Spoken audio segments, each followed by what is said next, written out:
ਲੋ ਜੀ, ਸਾਡੇ ਨਾਲ ਇਸ ਵੇਲੇ ਜ਼ਿਆਦਾ ਸੋਰੀ ਜੁੜੇ ਹੈ ਪ੍ਰੋਗਰਾਮ ਦੇ ਵਿੱਚ ਤੇ ਉਹਨਾਂ ਨਾਲ ਤੁਹਾਡੀ ਗੱਲਬਾਤ ਕਰਵਾਈਏ। ਭਾਰਤ ਦੀ ਥੋੜੀ ਸਿਆਸਤ ਦੀ ਗੱਲ ਕਰ ਲਈਏ। ਤੁਸੀਂ ਹੁਣੇ ਖਬਰਾਂ 'ਚ ਸੁਣਿਆ ਹੈ ਕਿ ਕਿਸ ਤਰੀਕੇ ਦੇ ਨਾਲ ਤੜਕੇ ਸਵੇਰੇ ਅੱਜ ਅਰੈਸਟ ਕੀਤਾ ਗਿਆ ਨਵਾਬ ਮਲਿਕ ਨੂੰ, ਜਿਹੜੇ ਕਿ ਮਿਨਿਸਟਰ ਨੇ ਇਸ ਵੇਲੇ ਮਹਾਰਾਸ਼ਟਰ ਸਰਕਾਰ ਦੇ ਵਿੱਚ। ਔਰ ਇਹ ਵੀ ਆਪਾਂ ਸਾਰੇ ਜਾਣਦੇ ਹਾਂ ਕਿ ਉਹ ਕਾਫੀ ਨੇੜੇ ਨੇ ਸ਼ਰਦ ਪਵਾਰ ਦੇ। ਤਾਂ ਨਵਾਬ ਮਲਿਕ ਦੀ ਜਿਹੜੀ ਨੋਕ ਝੋਂਕ ਹੈ ਉਹ ਲਗਾਤਾਰ ਪਿਛਲੇ ਲੰਬੇ ਸਮੇਂ ਤੋਂ ਉਹ ਟਵੀਟ ਵੀ ਕਰ ਰਹੇ ਸੀ। ਬੀਜੇਪੀ ਦੇ ਜਿਹੜੇ ਸਾਬਕਾ ਉੱਥੋਂ ਦੇ ਮੁੱਖ ਮੰਤਰੀ ਰਹੇ ਹੈ ਫਡਨਵੀਸ, ਉਹਨਾਂ ਨਾਲ ਵੀ ਉਹਨਾਂ ਦੀ ਕਾਫੀ ਵਾਰੀ ਸਪੈਟ ਹੋਈ ਕਹਿ ਲਓ, ਔਰ ਤਗੜੀ ਤਕਰਾਰ ਹੋਈ ਕਹਿ ਲਓ, ਔਰ ਬਾਰ-ਬਾਰ ਇੱਕ ਦੂਜੇ ਦੇ ਦੋਸ਼ ਲਗਾ ਰਹੇ ਸੀ। ਉਹ ਕਈ ਤਰ੍ਹਾਂ ਨਾਲ ਵਿਵਾਦਾਂ 'ਚ ਇਹ ਨਵਾਬ ਮਲਿਕ ਵੀ ਆਮ ਤੌਰ ਦੇ ਉੱਤੇ ਫਸੇ ਰਹੇ ਹੈ, ਇਹ 'ਚ ਕੋਈ ਦੋ ਰਾਏ ਨਹੀਂ। ਪਰ ਹਮਾਮ 'ਚ ਕਹਿੰਦੇ ਨਾ ਸਾਰੇ ਨੰਗੇ ਹੈ, ਘੱਟ ਕੋਈ ਨਹੀਂ। ਤੇ ਇਸ ਕਰਕੇ ਇਹ ਜਿਹੜਾ ਜੋ ਵੀ ਇਹ ਐਕਸ਼ਨ ਲਿਆ ਗਿਆ ਹੈ ਨਵਾਬ ਮਲਿਕ ਦੇ ਖਿਲਾਫ, ਜਦੋਂ ਕਿਸੇ ਦੇ ਪਿੱਛੇ ਈਡੀ ਲਾ ਦਿਓ ਤੇ ਈਡੀ ਵਾਲੇ ਫਿਰ ਕੁਝ ਨਾ ਕੁਝ ਕੱਢ ਕੇ ਲੈ ਹੀ ਆਉਂਦੇ ਹੈ, ਕਿਉਂਕਿ ਜਿਹੜੇ ਲੋਕ ਪੋਲੀਟਿਕਸ 'ਚ ਹੁੰਦੇ ਹੈ ਸਾਫ਼ ਤੇ ਕੋਈ ਵੀ ਨਹੀਂ, ਦੁੱਧ ਧੋਤਾ ਕੋਈ ਵੀ ਨਹੀਂ, ਇਹ ਆਪਾਂ ਸਾਰੇ ਜਾਣਦੇ ਹਾਂ। ਤੋ ਲੰਬੇ ਸਮੇਂ ਤੋਂ ਈਡੀ ਕਾਫੀ ਸਰਗਰਮ ਹੁਣ ਨਜ਼ਰ ਆ ਰਹੀ ਹੈ। ਇਹ ਈਡੀ ਦਾ ਪਹਿਲਾਂ ਕਿਸੇ ਨੇ ਨਾਂ ਵੀ ਨਹੀਂ ਸੀ ਸੁਣਿਆ ਹੁੰਦਾ।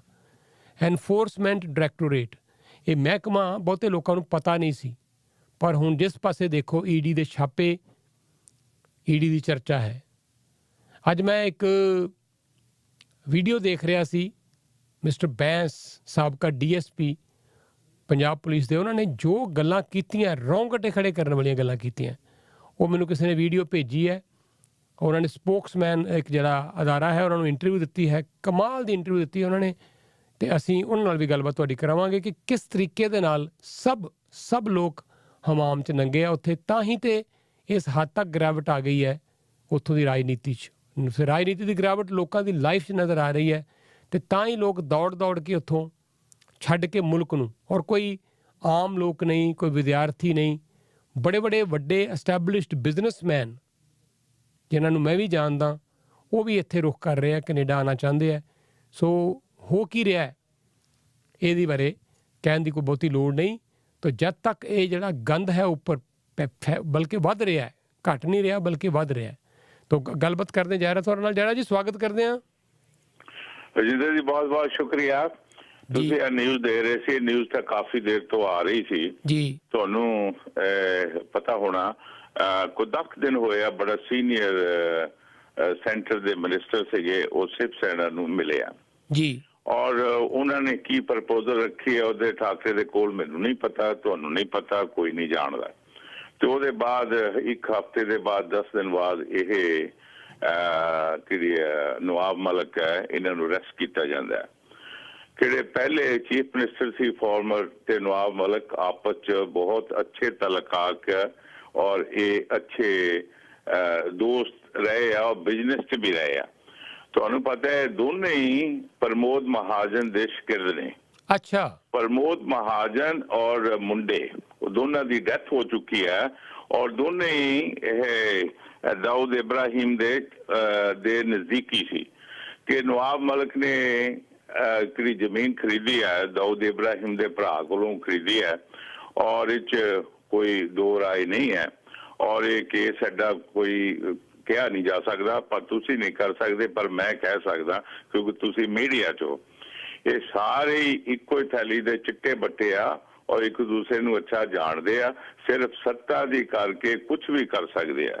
ਤੁਸੀਂ ਇਹ ਵੀ ਮੰਨਦੇ ਹੋ ਕਿੰਨੇ ਵੀ ਅਭਿਨੇਤਾ ਹੈ, ਕਿੰਨੇ ਵੀ ਕੋਆਪਰੇਟ ਘਰਾਣੇ ਆ, ਉਹ ਤਾਂ ਜਾਂ ਤਾਂ ਦਾਊਦ ਇਬਰਾਹਿਮ ਦੀ ਛਤਰ ਛਾਇਆ ਥੱਲੇ ਹੈ ਜਾਂ ਉਹ ਸ਼ਿਵ ਸੈਨਾ ਦੀ ਛਤਰ ਛਾਇਆ ਥੱਲੇ ਹੈ।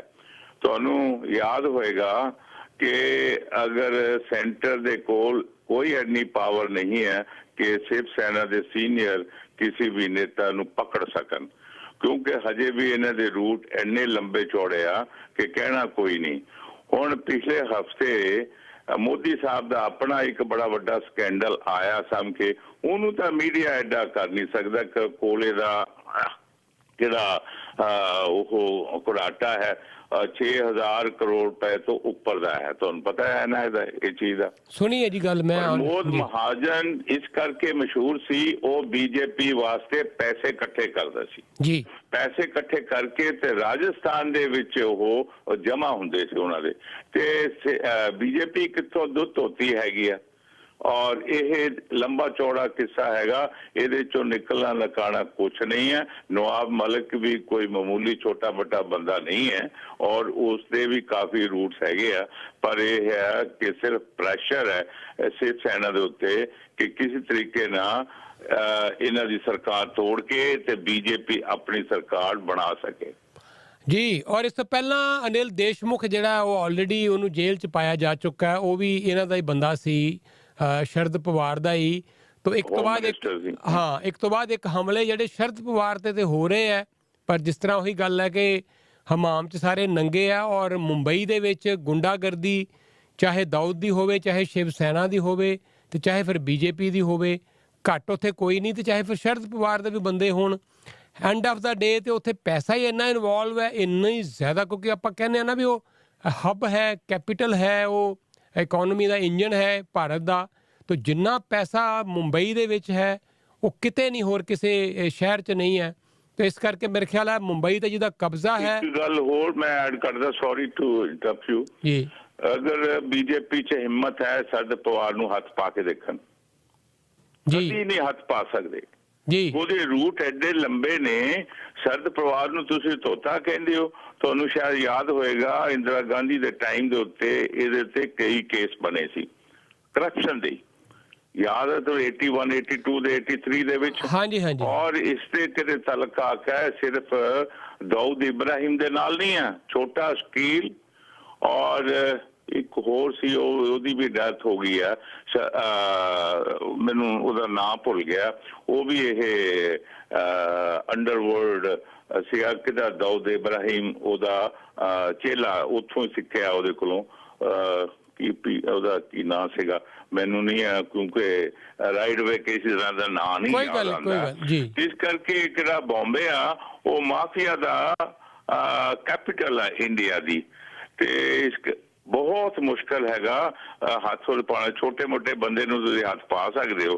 ਕਿੰਨੇ ਵੀ ਤੁਹਾਡੇ ਅਭਿਨੇਤਾ ਆ, ਚਾਹੇ ਅਮਿਤਾਭ ਬੱਚਨ ਹੋਵੇ ਤੇ ਚਾਹੇ ਸਲਮਾਨ ਖਾਨ, ਸ਼ਾਹਰੁਖ ਖਾਨ ਹੋਵੇ, ਤੁਹਾਨੂੰ ਪਤਾ ਹੈ ਬੰਬੇ ਨਹੀਂ ਛੱਡਦੇ ਸੀ, ਕਿੰਨਾ ਚ ਇਹਨਾਂ ਕੋਈ ਪਰਮਿਸ਼ਨ ਨਹੀਂ ਲੈਂਦੇ ਸੀ, ਯਾਦ ਹੈ ਤੁਹਾਨੂੰ? ਬਿਲਕੁਲ ਜੀ। ਔਰ ਸ਼ਰਦ ਪਵਾਰ ਦਾ ਭਤੀਜਾ ਜਿਹੜਾ ਜੀ ਕਈ ਹਜ਼ਾਰ ਕਰੋੜ ਦੇ ਸਕੈਂਡਲ 'ਚ ਜਿਹੜਾ ਫਸਿਆ ਸੀ, ਔਰ ਉਹਨੂੰ ਬੀਜੇਪੀ ਨੇ ਪਹਿਲਾਂ ਆਪਣਾ ਡਿਪਟੀ ਮੁੱਖ ਮੰਤਰੀ ਬਣਾਇਆ, ਔਰ ਉਹਨੇ ਆਪਣੇ ਕਿਵੇਂ ਸਾਰੇ ਕੇਸ ਕਲੀਨ ਕਰਵਾ ਲਏ ਬੀਜੇਪੀ ਨਾਲ ਡੀਲ ਕਰਕੇ, ਤੇ ਮੁੜ ਕੇ ਕਿਸ ਤਰ੍ਹਾਂ ਬੀਜੇਪੀ ਨੂੰ ਫਟਾਫਟ ਡਿਚ ਕਰ ਗਿਆ। ਇਹ ਸਾਰੀ ਜਿਹੜੀ ਚਣਕਿਆ ਨੀਤੀ ਸੀ ਉਹ ਸ਼ਰਦ ਪਵਾਰ ਦੀ ਹੀ ਸੀ। ਨਾਲੇ ਤੇ ਭਤੀਜਾ ਸਾਰੇ ਕੇਸਾਂ 'ਚੋਂ ਬਾਹਰ ਕਢਾ ਲਿਆ। ਤੇ ਨਾਲੇ ਤੁਹਾਡੇ ਨਾਲ ਹੋਰ ਮੈਂ ਸ਼ੇਅਰ ਕਰਦਾ, ਅਮਿਤ ਸ਼ਾਹ ਕਦੋਂ ਉੱਥੋਂ ਗੁਜਰਾਤ ਤੋਂ ਇੱਥੇ ਬੰਬੇ ਆਏ ਆ, ਇਹ ਤੁਹਾਨੂੰ ਪਤਾ ਕੀ ਕੰਮ ਕਰਦੇ ਸੀ? ਨਹੀਂ, ਇਹ ਇਸ਼ਤਿਹਾਰ ਲਗਾਉਂਦਾ ਸੀ ਮੂਵੀਆਂ ਦੇ। ਇਹ ਸਭ ਤੋਂ ਵੱਡਾ ਮਾਫੀਆ ਦਾ। ਇਹਨੇ ਵੀ ਟ੍ਰੇਨਿੰਗ ਕਿਹੜੀ ਆ ਛੋਟੇ ਸਕੇਲ ਕੋਲੋਂ ਲਈ ਹੈ। ਇਹ ਕਿਹਾ ਜਾ ਸਕਦਾ ਆ ਕਿ ਅਸੀਂ ਇੰਡੀਆ 'ਚ ਤਾਂ ਕਹਿ ਨਹੀਂ ਸਕਦੇ, ਇੱਥੇ ਤੱਕ ਜੋ ਮਰਜ਼ੀ ਤੁਸੀਂ ਕਹਿ ਲਓ, ਇਹਨਾਂ ਦੀ ਅਸਲੀਅਤ ਸਾਹਮਣੇ ਦੇ ਦਿਓ। ਸਭ ਤੋਂ ਵੱਡਾ ਮਾਫੀਆ ਅਮਿਤ ਸ਼ਾਹ ਹੈ। Amit Shah hand to mouth ਸੀ। ਅੱਜ ਕੱਲ੍ਹ ਇਹਦਾ ਕਿਹੜਾ ਲੜਕਾ ਆ, ਉਹ ਦੇਖ ਲਓ BCCI 'ਚ ਕਿੱਥੇ ਪਹੁੰਚਿਆ ਆ, ਔਰ ਕਿੰਨਾ ਉਹ ਇਸ ਵੇਲੇ ਮਲਟੀ ਮਿਲੀਅਨਰ ਹੈ ਉਹ। ਕਈ ਕਹਿੰਦੇ ਆ ਕਿ ਜੀ ਬੀਜੇਪੀ ਬਹੁਤ ਸਾਫ਼ ਸੁਥਰੀ ਹੈ, ਕਿ ਨਹੀਂ। ਸਭ ਤੋਂ ਕਰਪਟਡ ਅਗਰ ਪਾਰਟੀ ਅੱਜ ਹਿਸਟਰੀ 'ਚ ਹੋਈ ਆ ਉਹ ਬੀਜੇਪੀ ਆ। ਉਹਨਾਂ ਦੇ ਕੋਈ ਵੀ ਸਕੈਂਡਲ ਨਿਕਲ ਕੇ ਬਾਹਰ ਕਦੀ ਵੀ ਨਹੀਂ ਆ ਸਕਦੇ। ਮੇਰੇ ਇੱਕ ਬੜੇ ਵਾਕਫ ਆ, ਉਹ ਇੱਥੇ ਆਉਂਦੇ ਜਾਂਦੇ ਸੀ ਪਹਿਲਾਂ, ਉਹ ਬੰਬੇ ਰਹਿੰਦੇ ਆ।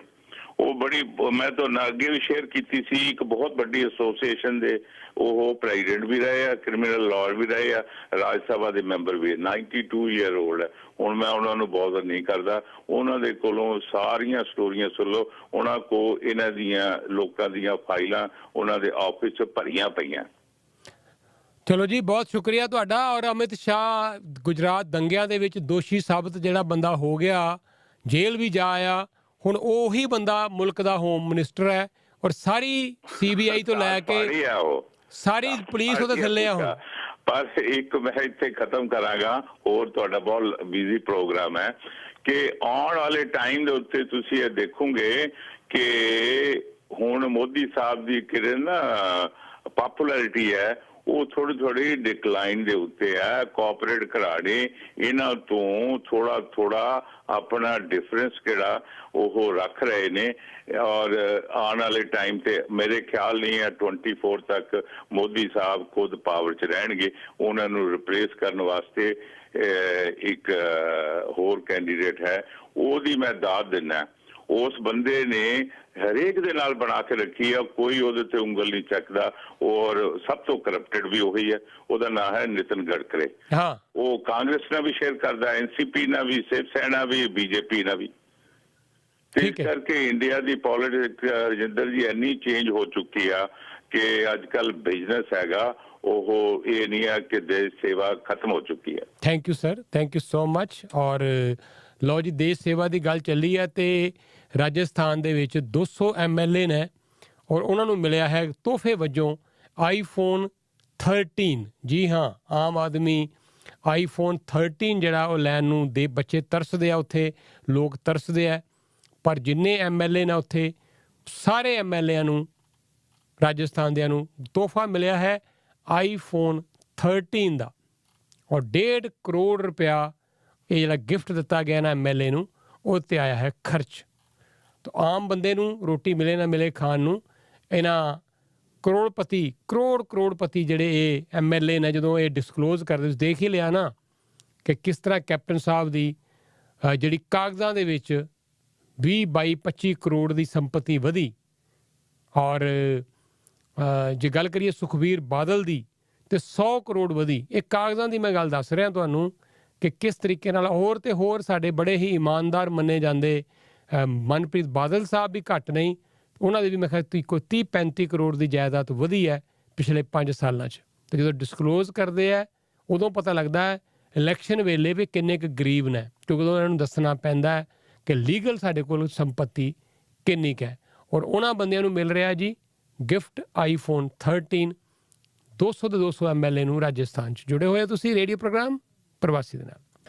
ਔਰ ਜਿਸ ਤਰ੍ਹਾਂ ਮੈਂ ਹੁਣੇ ਥੋੜ੍ਹੀ ਦੇਰ ਪਹਿਲਾਂ ਅਨਾਊਂਸ ਵੀ ਕੀਤਾ ਸੀ, ਔਰ ਨਾਲ ਮੈਂ ਇਹ ਵੀ ਦੱਸ ਦੇਵਾਂ ਕਿ ਹੁਣੇ ਤੁਸੀਂ ਥੋੜ੍ਹੀ ਦੇਰ ਪਹਿਲਾਂ ਖਬਰਾਂ ਦੇ ਵਿੱਚ ਕਾਫੀ ਲੰਬੀ ਚੌੜੀ ਇੱਕ ਸਟੇਟਮੈਂਟ ਸੁਣੀ ਗੁਰਜੀਤ ਸਿੰਘ ਔਜਲਾ ਹੋਰੀ, ਜਿਹੜੇ ਮੈਂਬਰ ਪਾਰਲੀਮੈਂਟ ਨੇ ਅੰਮ੍ਰਿਤਸਰ ਤੋਂ, ਉਹਨਾਂ ਦੀ। ਤੋਂ ਇੱਥੇ ਆਏ ਹੈ ਟੋਰਾਂਟੋ, ਕਾਫੀ ਵਾਰੀ ਆਏ ਹੈ ਕੈਨੇਡਾ, ਅਤੇ ਕਈ ਵਾਰੀ ਗੱਲਬਾਤ ਦਾ ਮੌਕਾ ਵੀ ਮਿਲਿਆ ਇਹਨਾਂ ਨੂੰ।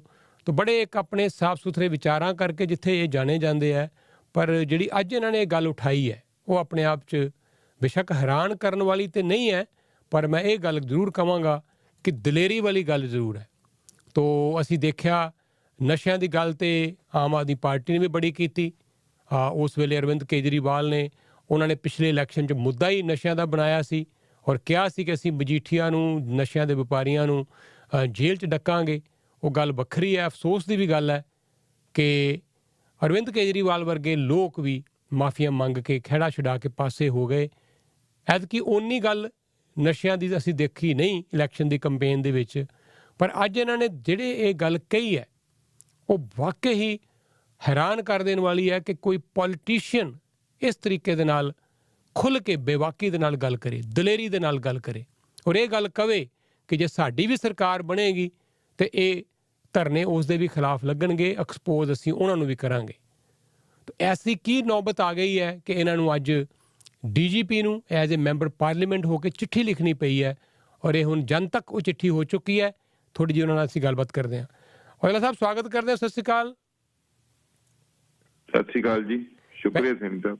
ਪਹਿਲਾਂ ਤੇ ਤੁਹਾਨੂੰ ਮੈਂ ਇਸ ਗੱਲ ਕਰਕੇ ਵਧਾਈ ਦੇਣਾ ਚਾਹੁੰਦਾ ਕਿ ਅਸੀਂ ਰੋਜ਼ ਹੀ ਪੋਲੀਟੀਸ਼ੀਅਨਾਂ ਦੀ ਇੰਟਰਵਿਊ ਕਰਦੇ ਹਾਂ, ਔਰ ਲੰਬੇ ਸਮੇਂ ਤੋਂ ਮੀਡੀਆ 'ਚ ਮੈਂ ਕੰਮ ਕਰ ਰਿਹਾ, 20 ਸਾਲ ਹੋ ਗਏ, ਅਤੇ ਬਹੁਤ ਸਾਰੇ ਪੋਲੀਟੀਸ਼ੀਅਨ, ਕੈਪਟਨ ਸਾਹਿਬ ਸਾਡੇ ਹੀ ਸੱਦੇ 'ਤੇ ਇੱਥੇ ਆਏ ਸੀ 2005 ਦੇ ਵਿੱਚ, ਅਤੇ ਰੈਗੂਲਰਲੀ ਅਸੀਂ ਪੋਲੀਟੀਸ਼ੀਅਨਾਂ ਨਾਲ ਉੱਥੋਂ ਗੱਲਬਾਤ ਕਰਦੇ ਰਹਿੰਦੇ ਹਾਂ।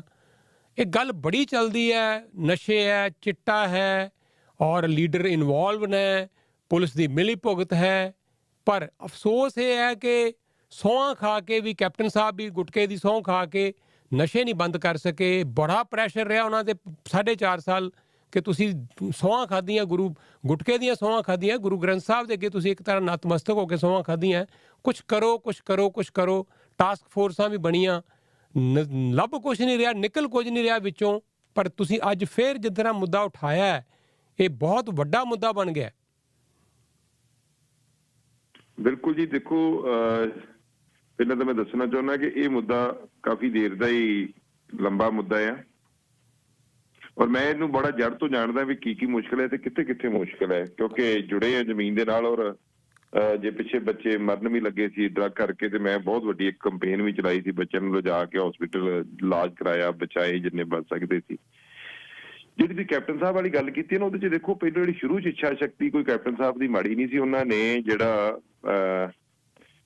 ADGP ਲਾਇਆ ਸੀ STF ਦਾ ਸਪੈਸ਼ਲ ਬਣਾ ਕੇ, ਉਹ ਬਿਲਕੁਲ ਬੜਾ ਵਧੀਆ। ਮਿਸਟਰ ਸਿੱਧੂ ਜਿਹੜੇ ਬਹੁਤ ਹੀ ਇਮਾਨਦਾਰ ਤੇ ਵਧੀਆ ਅਫਸਰ ਨੇ, ਜਿਹੜੇ ਕੰਮ ਕੀਤਾ, ਉਹਨਾਂ ਨੇ ਕੰਮ ਵੀ ਕੀਤਾ STF ਦਾ ਜੀ। ਪਰ ਕੈਪਟਨ ਸਾਹਿਬ ਫਿਰ ਇਸ ਗੱਲ ਤੇ ਹੋ ਗਏ ਕਿ ਕੈਪਟਨ ਸਾਹਿਬ ਡਿਪੈਂਡ ਹੋ ਗਏ DGP ਤੇ ਸਾਰਾ, ਜਿਹੜਾ ਮੌਜੂਦਾ DGP ਸੀ ਉਸ ਸਮੇਂ ਦਾ ਜੀ। ਮੌਜੂਦਾ DGP ਜਦੋਂ STF ਨੇ ਕੰਮ ਕਰਨਾ ਸ਼ੁਰੂ ਕੀਤਾ ਤੇ STF ਨੇ ਆਪਣੀ ਜਦੋਂ ਰਫ਼ਤਾਰ ਫੜੀ, ਥੋੜਾ ਅਕਾਲੀ ਦਲ ਦੇ ਸਮੇਂ ਜਿਹੜਾ ਨੈਟਵਰਕ ਸੀ ਥੱਲੇ ਜਿਹੜਾ ਸਾਰਾ, ਉਹਨਾਂ ਨੇ ਵੇਖ ਲਿਆ ਵੀ ਕਿਹੜਾ ਕਿਹੜਾ SSP ਦਾਗੀ ਹੈ, ਕਿੱਥੋਂ ਤੁਰਿਆ ਕੰਮ, ਕਿੱਧਰ ਨੂੰ ਜਾਂਦਾ। ਉਹ ਤਾਰਾਂ ਉੱਪਰ ਨੂੰ ਤੁਰੀਆਂ ਨਾ ਜਦੋਂ ਜੀ, ਉਹ DGP ਨੇ ਇਹ, ਕਿਉਂਕਿ CM ਨੂੰ ਬੜੇ ਕੰਮ ਹੁੰਦੇ ਆ, DGP ਇੱਕ ਬੜੀ ਵੱਡੀ ਮਤਲਬ ਨਾਲ ਪੋਸਟ ਹੁੰਦੀ ਹੈ, ਪਰ CM ਸਾਹਿਬ ਉੱਥੇ 56,000 ਦੀ ਕਰਾਈ ਜਾਂਦੇ ਕਿ ਮੈਂ ਪਰਚੇ ਦੇ ਦਿੱਤੇ। ਪਰ ਇਹਨਾਂ ਨੇ ਇਹ ਨਹੀਂ ਕਦੀ DGP ਨੂੰ ਭਾਗ ਕੇ ਪੁੱਛਿਆ ਵੀ ਕਾਕਾ ਇਹ ਰੋਜ਼ ਕਿੱਥੇ ਮੈਨੂੰ ਖਬਰਾਂ ਆਉਂਦੀਆਂ, ਕਿੱਦਾਂ ਬੰਦੇ ਰੋਜ਼ ਮਰਦੇ ਜਾਂਦੇ, ਥੱਲੇ ਕੌਣ ਹੈ, ਇਹਦੀ ਸਪਲਾਈ ਚੇਨ ਨਹੀਂ ਟੁੱਟ ਰਹੀ। ਇਹਨਾਂ ਨੇ ਜਿੰਨੇ ਪਰਚੇ ਦਿੱਤੇ ਵੱਧ ਤੋਂ ਵੱਧ ਕੋਈ 20 ਗ੍ਰਾਮ ਵਾਲਾ, ਕੋਈ 50 ਗ੍ਰਾਮ ਵਾਲਾ ਪਾ ਕੇ ਕੁਝ ਬੰਦੇ ਵੱਡੇ ਫੜੇ। ਇਹ ਵੀ ਹੈ ਵੀ ਕੁਝ ਫੜੇ, ਉਹ ਵੀ STF ਦੀ ਮਿਹਰਬਾਨੀ ਦਾ ਜੀ। ਜਦੋਂ STF ਕੰਮ ਕਰਨ ਲੱਗ ਪਈ ਤੇ DGP ਨੂੰ ਮੁੜ ਕੇ ਹੁਣ ਉਹਨਾਂ ਨੇ ਕੰਮ ਤੇ ਪੰਜਾਬ 'ਚ ਹੀ ਕਰਨਾ ਸੀ। ਉਹਨਾਂ ਜਦੋਂ ਫੜਨੇ ਸ਼ੁਰੂ ਕੀਤੇ, ਫਿਰ DGP ਵਾਲ ਜਦੋਂ ਕੰਮ ਤੁਰਨਾ ਸੀ, ਜਾਂ ਇਹਨਾਂ ਦੀ ਜਿਹੜੀ ਮੈਂ ਅੱਜ ਗੰਭੀਰ ਗੱਲ ਕੀਤੀ ਹੈ ਕਿ ਇਹ ਪੈਸੇ ਦਾ ਬੜਾ ਵੱਡਾ ਚੱਕਰ ਹੈ, ਪੈਸੇ ਇਹਨਾਂ ਨੂੰ ਮਿਲਦੇ ਨੇ ਉਹਦੇ ਚੋਂ, ਔਰ ਬਹੁਤ ਵੱਡੇ ਪੈਸੇ ਥੱਲੇ ਤੁਰਦੇ ਨੇ, ਉੱਤੇ ਤੱਕ ਇਹਨਾਂ ਨੂੰ ਜਾਂਦੇ ਆ। ਉਹਨਾਂ ਨੇ ਫਿਰ STF ਦਾ ਸਾਥ ਦੇਣਾ ਛੱਡਤਾ। ਹਰਪ੍ਰੀਤ ਸਿੱਧੂ ਤੁਹਾਨੂੰ ਪਤਾ ਵੀ ਇੱਕਦਮ ਹਾਸ਼ੀਏ ਤੋਂ ਗਾਇਬ ਹੋ ਗਿਆ, ਨਾ ਉਹਨਾਂ ਕੋਲ ਗੱਡੀਆਂ, ਨਾ ਉਹਨਾਂ ਕੋਲ ਹਥਿਆਰ। ਇਵਨ ਕਿ ਮੈਂ 2 ਵਾਰੀ CM ਨੂੰ ਅਪਰੋਚ ਕੀਤਾ ਵੀ ਇਹਨਾਂ ਨੂੰ STF ਤੇ ਬਣਾਤੀ ਜੇ, ਇਹ ਲੜਦੇ ਸਿੱਧੇ ਜਾ ਕੇ। ਇਵਨ ਕਿ ਉਹਨਾਂ ਦਾ ਇੱਕ ਵਿਚਾਰਿਆਂ ਦਾ ਇੱਕ ਮਤਲਬ ਗੁੰਡੇ, ਇਹਨਾਂ ਨੂੰ ਗੈਂਗਸਟਰ ਨੂੰ ਫੜਦਿਆਂ ਹੋਇਆ, ਨਸ਼ੇ ਦੇ ਤਸਕਰਾਂ ਨੂੰ ਵੱਡਿਆਂ ਨੂੰ, ਇੱਕ ਉਹਨਾਂ ਦੇ ਨੌਜਵਾਨ ਦੀ ਮੌਤ ਵੀ ਹੋਈ। ਬਿਲਕੁਲ ਠੀਕ ਹੈ ਜੀ। ਮੈਂ ਮੌਕੇ ਤੇ ਗਿਆ ਸਾਂ, ਹਾਂਜੀ, ਤੇ ਉਹ ਰੋਂਦੇ ਸੀ ਵੀ ਮੈਂ ਕੇਅਰ ਕਰੀਏ ਕਿ ਨਾ ਸਾਡੇ ਕੋਲ ਹਥਿਆਰ ਨੇ, ਨਾ ਸਾਡੇ ਕੋਲ ਗੱਡੀਆਂ ਨੇ, ਨਾ ਕੋਈ ਵੈਪਨ ਹੈ, ਸਾਨੂੰ STF ਤੇ ਬਣਾਤੀ। ਦੂਜਾ DGP ਨੇ ਇਹਨਾਂ ਨੂੰ ਫੇਰ ਕਰਨਾ ਸ਼ੁਰੂ ਕਰਤਾ, ਜਿਹੜਾ ਉੱਥੇ ਮੌਜੂਦਾ ਸੀ। ਸੋ ਇਹ ਇੱਥੇ ਫੇਰ ਹੋਇਆ ਕੈਪਟਨ ਸਾਹਿਬ, ਇਹਨਾਂ ਨੇ ਧਿਆਨ ਦਿੱਤਾ ਹੀ ਨਹੀਂਗਾ, ਕਿਉਂਕਿ ਮਤਲਬ ਉਹ ਸਾਡੀਆਂ ਗੱਲਾਂ ਤੇ ਵੀ ਗੌਰ ਕਰ ਲੈਂਦੇ, ਸਮਝ ਲੱਗਦੀ ਵੀ ਜ਼ਮੀਨ ਨਾਲ ਜੁੜਿਆ ਬੰਦਾ ਜੇ ਕੋਈ ਮੈਂਬਰ ਪਾਰਲੀਮੈਂਟ ਗੱਲ ਕਰ ਰਿਹਾ ਤੇ ਸੁਣਨਾ ਵੀ, ਧਿਆਨ ਦੇਵਾਂ। ਸੋ ਮੈਂ ਤੇ ਸ਼ੁਰੂ ਤੋਂ ਹੀ ਇਹ ਮੁੱਦਾ ਜਿਹੜਾ ਵਾ ਪੁਲਿਸ ਦੇ ਧਿਆਨ 'ਚ ਹਮੇਸ਼ਾ ਹੀ ਲੈਂਦਾ, ਚਾਹੇ ਕਮਿਸ਼ਨਰ ਲੱਗਾ ਸਾਡੇ ਕੋਈ, ਚਾਹੇ SSP ਲੱਗਾ, ਹਰੇਕ ਨੂੰ ਕਿਹਾ ਭਾਈ ਇੱਥੇ ਪਹਿਲੋਂ ਕਾਰਵਾਈ ਕਰੋ। ਲੱਗਦਿਆਂ ਪਹਿਲੀ ਮੇਰੀ ਮੀਟਿੰਗ ਇਹੀ ਹੁੰਦੀ, ਕਦੀ ਮੈਂ ਉੱਤੇ ਦੂਜੀ ਕੋਈ ਗੱਲ ਨਹੀਂ ਕੀਤੀ, ਕਦੀ ਰੱਖੀ ਕੇ। ਮੈਨੂੰ ਚੰਨੀ ਸਾਹਿਬ ਜਦੋਂ ਆਏ ਆ, ਇਹਨਾਂ ਨੇ ਚਲੋ ਮੰਗ ਇਹਨਾਂ ਰੱਖੀ ਜਿਹੜੀ ਲੋਕਾਂ ਦੀ ਕਿ ਬਿਕਰਮ ਵਿਰੁੱਧ ਕਾਰਵਾਈ ਹੋਣੀ ਚਾਹੀਦੀ। ਉਹਨਾਂ ਨੇ ਇੱਕ ਚੰਗਾ ਇਨੀਸ਼ੀਏਟਿਵ ਲਿਆ, ਮੈਨੂੰ ਲੱਗਾ ਕਿ ਠੀਕ ਹੋਊਗਾ, ਪਰ ਇਲੈਕਸ਼ਨਾਂ ਦੇ ਹੋਣ ਕਰਕੇ ਮੈਨੂੰ ਪਤਾ ਤੇ ਸੀ ਮੁਸ਼ਕਲਾਂ ਦਾ ਇਹਨਾਂ ਦਾ। ਔਰ ਇਹ ਮੈਂ ਦੱਸਣਾ ਚਾਹੁੰਦਾ ਕਿ ਇੱਕ ਦੜਾ ਸੱਟਾ ਵੀ ਲੱਗਦਾ ਸ਼ਹਿਰ 'ਚ ਬਹੁਤ ਵੱਡਾ, ਜਿਹਨੇ ਬਹੁਤ ਹੀ ਗਰੀਬ ਘਰਾਂ ਦੇ ਬੱਚੇ ਦੂਜਿਆਂ ਨੂੰ 10-10 ਰੁਪਏ ਲਾਟਰੀ, 50-50 ਰੁਪਏ ਲਾਟਰੀ, ਜਿਹੜੇ ਕੋਈ ਚੰਦ ਬੰਦੇ ਸ਼ਹਿਰ ਦੇ ਚਲਾਉਂਦੇ ਨੇ। ਪੁਲਿਸ ਨੂੰ ਮੈਂ ਚਿੱਠੀ ਲਿਖ ਕੇ ਇਹੀ ਕਿਹਾ ਵੀ ਗੁਰੂ ਨਗਰੀ ਹੈ, ਘੱਟੋ ਘੱਟ ਇਹਦੇ ਵੱਲ ਧਿਆਨ ਦਿਓ। ਇੱਥੇ ਦੜਾ ਸੱਟਾ, ਲਕੋਲ, ਜਿਹੜੀ ਜਿਹਦੇ ਨਾਲ ਬੰਦੇ ਪੀ ਕੇ ਮਰ ਗਏ ਸੀ ਪਿੱਛੇ, ਤੁਹਾਨੂੰ ਪਤਾ 120 ਮੌਤਾਂ। ਹਾਂਜੀ ਬਿਲਕੁਲ। ਉਹ ਲਕੋਲ ਅੱਜ ਵੀ ਆ ਰਹੀ, ਪਰ ਉਦੋਂ ਮਕਦਾਰ ਵੱਧ ਆ ਗਈ ਸੀ ਤਾਂ ਕਰਕੇ ਉਹ ਮਰ ਗਏ। ਲਕੋਲ ਅੱਜ ਉਹ ਸੇਮ ਲਕੋਲ ਨਾਲ ਅੱਜ ਵੀ ਚੱਲ ਰਹੀ ਹੈ ਸ਼ਹਿਰ 'ਚ। ਇਹ ਨਹੀਂ ਕਹਿ ਸਕਦੇ, ਇਹ ਭੱਜ ਨਹੀਂ ਸਕਦੇ ਕਿ ਨਹੀਂ ਚੱਲ ਰਹੀ, ਸਾਰੇ ਥਾਣੇ ਦੇ ਹੇਠਾਂ ਚੱਲ ਰਹੀ ਹੈ। ਸੋ ਮੈਂ ਸਾਰੀ ਗੱਲ ਇਹਨਾਂ ਨੂੰ ਦੱਸੀ ਵੀ ਤੁਸੀਂ ਅੱਖਾਂ ਮੀਟ ਜਾਂਦੇ ਜੇ, ਅੱਖਾਂ ਮੀਟਿਆ ਗੁਜ਼ਾਰਾ ਨਹੀਂ ਹੋਣਾ। ਹੁਣ ਤੁਹਾਨੂੰ ਇਹਦੇ ਤੇ ਜਵਾਬਦੇਹੀ ਤੈਅ ਕਰਨੀ ਪੈਣੀ ਹੈ, ਤੁਹਾਡੀ ਵੀ ਜਵਾਬਦੇਹੀ ਤੈਅ ਹੋਣੀ ਆ ਤੇ ਤੁਹਾਨੂੰ ਅੱਗੇ ਵੀ ਜਵਾਬਦੇਹੀ ਤੈਅ ਕਰਨੀ ਪਊਗੀ।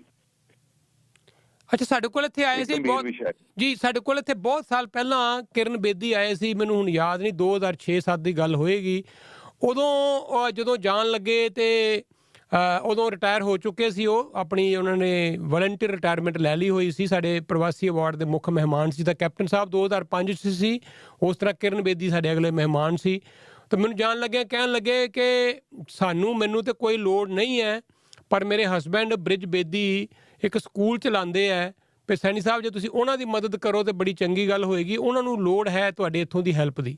ਫਿਰ ਮੈਂ ਬ੍ਰਿਜ ਬੇਦੀ ਸਾਹਿਬ ਨਾਲ ਗੱਲ ਕੀਤੀ, ਉਹਨਾਂ ਨੇ ਦੱਸਿਆ ਕਿ ਮਕਬੂਲਪੁਰਾ ਕੋਈ ਉੱਥੇ ਇਲਾਕਾ ਹੈ ਬੱਸ ਸਟੈਂਡ ਦੇ ਨੇੜੇ। ਉਹ ਕਹਿੰਦੇ ਉੱਥੇ ਕਿ ਮੈਂ ਸਕੂਲ ਚਲਾ ਰਿਹਾ ਤੇ ਉਹਦੇ 'ਚ ਜਿੰਨੇ ਬੱਚੇ ਪੜ੍ਹਦੇ ਹੈ ਬਹੁਤ ਹੀ ਅਤੀ ਗਰੀਬ ਘਰਾਂ ਦੇ ਬੱਚੇ ਹੈ। ਔਰ ਮੈਨੂੰ ਦੱਸਣ ਲੱਗੇ ਕਿ ਉਹਨਾਂ ਨੂੰ ਰੋਟੀ ਵੀ ਇੱਥੇ ਆ ਕੇ ਖਾਣ ਨੂੰ ਮਿਲਦੀ ਹੈ, ਸ਼ੂਜ਼ ਨਹੀਂ ਹੁੰਦੇ, ਕਿਤਾਬਾਂ ਨਹੀਂ ਹੁੰਦੀਆਂ। ਫਿਰ ਮੈਂ ਗਿਆ, ਉਹ ਸਕੂਲ ਦੇਖਿਆ। ਫਿਰ ਉੱਥੇ ਉਸ ਵੇਲੇ ਪੱਤਰਕਾਰ ਸੀ ਮੇਰੇ ਦੋਸਤ ਨੇ, ਬੜੇ ਭਰਾਵਾਂ ਵਾਂਗ, ਵਰਿੰਦਰ ਵਾਲੀਆ ਸਾਹਿਬ, ਉਹ ਟ੍ਰਿਬਿਊਨ ਲਈ ਕੰਮ ਕਰਦੇ ਸੀ। ਉਹਨਾਂ ਨੇ ਅਸਲ 'ਚ ਸਟੋਰੀ ਕੀਤੀ ਸੀ ਕਲੋਨੀ ਆਫ ਵਿਡੋਜ਼ ਸਮਥਿੰਗ ਇੱਦਾਂ। ਫਿਰ ਉਹਨਾਂ ਨੂੰ ਮੈਂ ਮਿਲਿਆ, ਉਹ ਮੈਂ ਸਕੂਲ ਦੇਖਿਆ। ਅਸੀਂ ਔਜਲਾ ਸਾਹਿਬ ਉੱਥੇ 400 ਬੱਚੇ ਕਈ ਸਾਲ ਅਡਾਪਟ ਕਰਕੇ ਰੱਖੇ ਸੀ। ਅਸੀਂ ਉਹਨਾਂ ਨੂੰ ਇੱਥੋਂ 5 ਤੋਂ 10,000 ਰੁਪਇਆ ਪ੍ਰਤੀ ਬੱਚਾ ਭੇਜਦੇ ਸੀ। ਮੈਂ ਸਕੂਲ ਵੀ 2 ਵਾਰ ਵਿਜ਼ਿਟ ਕੀਤਾ ਹੈ ਅਤੇ ਕਈ ਵਾਰੀ ਉੱਥੇ ਜਾ ਕੇ ਸੱਚਮੁੱਚ ਅੱਖਾਂ ਭਰ ਜਾਂਦੀਆਂ ਸੀ ਦੇਖ ਕੇ। ਉਹਨਾਂ ਬੱਚਿਆਂ ਦੇ ਪਿਤਾ ਜਿਹੜੇ ਹੈ ਮੋਸਟਲੀ ਬੱਚੇ ਯਤੀਮ ਸੀ ਅਤੇ ਉਹਨਾਂ ਨੂੰ ਰੋਟੀ ਤੱਕ ਨਸੀਬ ਨਹੀਂ ਸੀ ਹੁੰਦੀ। ਅਤੇ ਉਹ ਬ੍ਰਿਜ ਬੇਦੀ ਸਾਹਿਬ ਨੇ ਸਕੂਲ ਚਲਾਇਆ। ਹੁਣ ਤਾਂ ਉਹ ਨਹੀਂ ਰਹੇ ਇਸ ਦੁਨੀਆ ਦੇ ਉੱਤੇ, ਪਤਾ ਨਹੀਂ ਸਕੂਲ ਦਾ ਕੀ ਬਣਿਆ। ਮੈਂ ਵੀ ਹੁਣ ਬਹੁਤਾ ਇਨ ਟੱਚ ਨਹੀਂ ਹਾਂ। ਤਾਂ ਮੇਰਾ ਮਤਲਬ ਕਹਿਣ ਦਾ ਇਹ ਹੈ ਵੀ ਇਹ ਕੋਈ ਨਵੀਂ ਸਮੱਸਿਆ ਨਹੀਂ ਅੰਮ੍ਰਿਤਸਰ ਦੇ ਵਿੱਚ। ਉਦੋਂ ਦੱਸਦੇ ਸੀ ਵੀ ਇਹ ਸਾਰਾ ਇਲਾਕਾ ਡਰੱਗ ਖਾ ਗਈ ਔਰ ਬੱਚੇ ਯਤੀਮ ਹੋ ਗਏ ਉੱਥੇ। ਮੈਂ ਸੈਣੀ ਸਾਹਿਬ ਜਿਹੜੀ ਆ ਨਵੀਂ ਪ੍ਰੋਬਲਮ, ਮੈਨੂੰ ਪਤਾ ਨਵੀਂ ਨਹੀਂ ਗੀ ਇਹ। ਮੈਂ 4 ਸਾਲ ਹੋਏ ਬਣੇ ਨੂੰ, ਮੈਨੂੰ 5 ਸਾਲ ਹੋਏ ਨੇ। 2 ਵਾਰੀ 17 ਤੋਂ 19 ਤੱਕ ਤੇ 19 ਤੋਂ ਹੁਣ ਅਗਲਾ ਸਫ਼ਰ ਸ਼ੁਰੂ ਹੋਇਆ। 4-5 ਸਾਲ ਮੇਰੇ ਹੋ ਜਾਣੇ ਆ ਜੀ। ਮੈਂ day 1 ਦੀ ਲੜਾਈ ਇੱਥੇ ਲਾ ਕੇ ਰੱਖੀ ਹੈ। ਔਰ ਪਿਛਲੀ ਵਾਰੀ ਮੈਨੂੰ, ਕਿਉਂਕਿ ਜਦੋਂ ਸਾਡੇ ਇਦਾਂ ਦੀ ਲੜਾਈ ਲੜਦੇ ਆ ਤੇ ਫਿਰ ਸਾਡਾ ਇਹ ਕਿਹਾ ਜਾਂਦਾ ਜੀ ਇਹ ਸਰਕਾਰ ਦੇ ਵਿਰੁੱਧ ਬੋਲਦਾ ਜੀ, ਇਹ ਸਰਕਾਰ ਨੂੰ ਬਦਨਾਮ ਕਰਦਾ ਹੈ। ਭਾਈ ਬਦਨਾਮੀ ਤਾਂ ਤੁਹਾਡੀ ਥੱਲੇ ਹੋਈ ਆ। ਨਸ਼ਾ ਵਿਕ ਰਿਹਾ, ਤੁਹਾਡਾ ਹੈਲਥ ਸਿਸਟਮ ਖਰਾਬ ਹੋ ਰਿਹਾ, ਤੁਹਾਨੂੰ ਸਮਝ ਕਿਉਂ ਨਹੀਂ ਆ ਰਹੀ? ਔਰ ਇਹਦੇ ਕਰਕੇ ਮੈਨੂੰ ਕਾਫੀ ਹੱਦ ਤੱਕ ਇਹ ਵੀ ਹੋਇਆ ਕਿ ਮੇਰੀ ਦੂਜੀ ਵਾਰੀ ਟਿਕਟ ਕੱਟਣ ਤੱਕ ਵੀ ਚਲੇ ਗਏ ਸੀ ਵੀ ਇਹਦੀ ਟਿਕਟ ਕਿਸੇ ਤਰੀਕੇ ਨਾਲ ਕਟਾ ਦਿਓ। ਇਹ ਰੌਲਾ ਪਾਉਂਦਾ, ਇਹ ਬਦਨਾਮੀ, ਮਤਲਬ ਉਹਨੂੰ ਦੂਜੇ ਪੱਖ ਨਾਲ ਵੇਖਿਆ ਗਿਆ। ਉਹਦੇ 'ਚ ਇਹ ਨਹੀਂ ਕਿ ਬੰਦੇ ਇਨਵੋਲਵ ਸੀ, ਇਹ ਕਰ ਲਈ ਵੀ ਇਹ ਬੰਦਾ ਇਹ ਕੰਮ ਨਾ ਇੱਥੇ ਕਰੇ, ਬਸ ਆਹ ਗੱਲ ਸੀ। ਇਹ ਨਹੀਂ ਕਿ ਮੈਂ ਕਹਾਂ ਕਿ ਉਹਨਾਂ ਨੇ ਮੈਨੂੰ ਇਸ ਕਰਕੇ ਕਰਤਾ ਕਿ ਉਹ ਇਨਵੋਲਵ ਨਹੀਂ ਸੀ ਹੈਗੇ। ਮੈਂ ਫਿਰ ਕਹਿਣਾ ਪੋਲੀਟੀਕਲ ਬੰਦਾ ਇੰਨੇ ਤੋਂ ਏਡਾ ਸਿੱਧੇ ਤੌਰ ਤੇ ਇਨਵੋਲਵ ਨਹੀਂ ਹੈਗੀ ਜਿੰਨੀ ਪੁਲਿਸ ਇਸ ਵੇਲੇ ਸਾਡੀ ਗਲਚ ਹੋ ਗਈ ਆ। ਮੈਨੂੰ ਦੁੱਖ ਨਾ ਕਹਿਣਾ ਪੈ ਰਿਹਾ, ਉਹ ਪੁਲਿਸ ਸੀ ਜਿਹਨੇ ਅੱਤਵਾਦ ਵੀ ਖਤਮ ਕੀਤਾ। ਇਹ ਉਹ ਪੁਲਿਸ ਹੈ ਜਿੱਥੇ ਕਿਤੇ ਦੇਸ਼ 'ਚ ਲੋੜ ਪਈ, ਕਿਤੇ ਚੋਣਾਂ ਕਰਾਉਣ ਦੀ ਮਾੜੀ ਜਗ੍ਹਾ ਤੇ ਉੱਥੇ ਸਾਡੀ ਕੋਈ ਫੋਰਸ ਜਾਂਦੀ ਹੁੰਦੀ ਸੀ। ਅੱਜ ਸ਼ਰਮ ਦੀ ਗੱਲ ਹੈ ਜਿਹੜੀ IPF ਦੀ ਰਿਪੋਰਟ ਹੈ ਬੈਸਟ ਫੋਰਸਿਸ ਦੀ ਜਿਹੜੀ 2021 ਦੀ, ਉਹਦੇ 'ਚ 5 ਜਿਹੜੀਆਂ ਪਹਿਲੀਆਂ ਫੋਰਸਿਸ ਨੇ ਉਹ ਅਸਾਮ ਦੀਆਂ, ਤੇਲੰਗਾਨਾ, ਕੇਰਲਾ, ਆਂਧਰਾ ਪ੍ਰਦੇਸ਼ ਤੇ ਸਿੱਕਮ ਦੀਆਂ ਨੇ। ਸਿੱਕਮ ਦੀਆਂ ਪੁਲਿਸ ਆਪ ਦੇਖ ਕੇ ਆ ਜੀ, ਇੰਨਾ ਵਧੀਆ ਔਰ ਇੰਨੀ ਫਰੈਂਡਲੀ ਪੁਲਿਸ ਔਰ ਇੰਨਾ ਵਧੀਆ ਉੱਥੇ ਪ੍ਰਬੰਧ ਹੈ, ਪਰ ਲੋਕਾਂ ਨੂੰ ਪਤਾ ਨਹੀਂ ਲੱਗਦਾ। ਔਰ ਇੱਕ ਸੂਈ ਨਹੀਂ ਉਹ ਲੜਨ ਦਿੰਦੇ। ਔਰ ਉਹ ਬੈਸਟ ਫੋਰਸ ਔਰ ਸਾਡੀ ਫੋਰਸ ਪਤਾ ਉਹਨੂੰ ਕਿੰਨਾ 'ਚ ਗਿਣੀ ਜਾਂਦੀ ਹੈ ਜੀ? ਝਾਰਖੰਡ, ਬਿਹਾਰ, UP, ਉੱਤਰਾਖੰਡ, ਉਹਨਾਂ ਫੋਰਸਾਂ ਨੇ ਜਿਹੜੀ ਕਰਪਟ ਫੋਰਸਿਸ ਨੇ, ਉੱਥੇ ਸਾਡਾ ਫਿਗਰ ਚਲੇ ਗਿਆ। ਹੁਣ ਜੇ ਉਹ ਫਿਗਰ ਉੱਥੇ ਗਿਆ ਤੇ ਕਿਆ ਪੋਲੀਟੀਕਲ ਬੰਦੇ, ਜੇ ਹੁਣ ਅੱਜ ਮੈਂ ਕਹਿ ਰਿਹਾ ਤੇ ਇਹ ਸਾਡਾ ਨਾਂ ਲੈਣ ਕਾ ਖੁੱਲ ਕੇ, ਅਫਸਰ ਕਿਉਂ ਆਪਣੇ ਤੇ ਲੈਂਦੇ ਆ? ਪਰ ਲੈਣ ਕਿੱਦਾਂ? ਕਿਉਂਕਿ ਥੱਲੇ ਤੇ ਭਰਿਆ ਪਿਆ ਸਾਰਾ ਪੰਜਾਬ ਉੱਠ ਪੈਣਾ ਵੀ ਤੁਹਾਡਾ ਤੇ ਠਾਣਾ ਰਿਸ਼ਵਤ ਲੈਣ ਡਿਆ। ਉੱਥੇ ਜਿਹੜਾ DSP ਲੱਗਦਾ, ਜਿਹੜਾ SHO ਲੱਗਦਾ, ਉਹਦਾ ਨਾਲ ਡਰਾਈਵਰ, ਉਹਦਾ ਸਿਪਾਹੀ, ਸਭ ਗਰਾਈ ਕਰਦੇ ਸ਼ਾਮ ਨੂੰ। ਉਹ ਗਰਾਈ ਜਾਂਦੀ ਕਿੱਥੇ ਆ? ਜੇ SHO ਨੂੰ ਜੇ ਕਮਿਸ਼ਨਰ ਨੂੰ ਜਾਂ SSP ਨੂੰ ਇੱਕ ਮੈਂਬਰ ਪਾਰਲੀਮੈਂਟ ਕਹਿੰਦਾ ਆਇਆ 4 ਸਾਲ ਤੋਂ ਵੀ ਇਹ ਕੰਮ ਹੁੰਦਾ, ਇਹਨੂੰ ਬੰਦ ਕਰੋ, ਆੜਾ ਦੜਾ ਸੱਟਾ, ਇਹਦੇ ਨਾਲ ਸਾਡੇ ਘਰ ਤਬਾਹ ਹੁੰਦੇ। ਸ਼ਰੇਆਮ ਦੁਕਾਨਾਂ ਲੱਗੀਆਂ ਲੋਟਰੀ ਦੀਆਂ, ਨਿੱਕੇ ਬੱਚੇ 10-10 ਰੁਪਏ 20 ਰੁਪਏ ਲਾਟਰੀ ਪਾ ਰਹੇ, ਖਤਮ ਹੋ ਰਹੇ ਨੇ ਘਰਾਂ ਦੇ ਘਰ। ਇਹਨਾਂ ਨੂੰ ਸਮਝ ਨਹੀਂ ਆਉਂਦੀ, ਆਰਥਿਕ ਤੌਰ ਤੇ ਨੁਕਸਾਨ ਹੁੰਦਾ ਆ ਔਰ ਉਹ ਮੁੜ ਕੇ ਕ੍ਰਾਈਮ 'ਚ ਰੁੱਝ ਜਾਂਦੇ ਆ, ਫਿਰ ਉਹ ਕ੍ਰਾਈਮ ਵੱਡਾ ਕਰ ਲੱਗ ਪੈਂਦੇ ਆ। ਪਰ ਮੈਂ ਤਾਂ ਹੁਣ ਤਾਂ ਕਰਕੇ ਹੀ ਮੈਂ ਸਿਰਫ ਇਹ ਹੁੰਦਾ ਕਿ ਜਦੋਂ ਇਲੈਕਸ਼ਨਾਂ ਹੁੰਦੀਆਂ ਨੇ ਫਿਰ ਬੜੇ ਤਰ੍ਹਾਂ ਦੇ ਬਲੇਮ ਲੱਗਦੇ ਜੀ, ਦੇਖੋ ਜੀ ਇਹਨੇ ਉਹਦੇ ਆਖਿਆ ਕਰਤਾ, ਇਹਨੇ ਇਹਦੇ ਆਖਿਆ ਪ੍ਰੈਸ ਕਰਤੀ, ਇਹ ਪਾਰਟੀ ਨੂੰ ਢਾਹ ਲਾਉਂਦੇ ਆ। ਮੈਂ ਮਨ 'ਚ ਬਣਾਇਆ ਸੀ, ਮੈਂ ਕਿਹਾ 20 ਟੱਪ ਲੈਣ ਤੋਂ 20 ਤੋਂ ਬਾਅਦ ਗੱਲ ਕਰੂੰਗਾ। ਹੁਣ ਤੇ ਇਸ ਵੇਲੇ ਸਰਕਾਰ ਕਿਸੇ ਦੀ ਨਹੀਂ। ਮੈਂ ਤੇ DGP ਸਾਹਿਬ ਨੂੰ ਕਿਹਾ ਹੁਣ ਤੇ ਸਰਕਾਰ ਹੀ ਨਹੀਂ ਕਿਸੇ ਦੀ ਹੈਗੀ, ਤੁਸੀਂ ਖੁੱਲ ਕੇ ਨਾ ਲਓ। ਤੁਸੀਂ ਵੀ ਆਪਣੇ ਤੇ ਬਲੇਮ ਲੈਂਦੇ ਜੀ, ਸਾਡੇ ਕਮਿਸ਼ਨਰ ਖੁੱਲ ਕੇ ਨਾ ਲੈਣ, ਸਾਡੇ SSP ਖੁੱਲ ਕੇ ਨਾ ਲੈਣ, ਸਾਡਾ ਲਓ, ਜਿਹਦਾ ਵੀ ਹੈਗਾ ਲਓ। ਹੁਣ ਕਿਉਂ ਡਰਦੇ ਜੇ? ਡਰਦੇ ਇਸ ਕਰਕੇ ਕਿ ਪੈਸੇ ਲੈ ਕੇ ਕੰਮ ਹੁੰਦਾ ਹੈ। ਇਹ ਭੱਜ ਨਹੀਂ ਸਕਦੇ ਇਸ ਗੱਲ ਤੋਂ।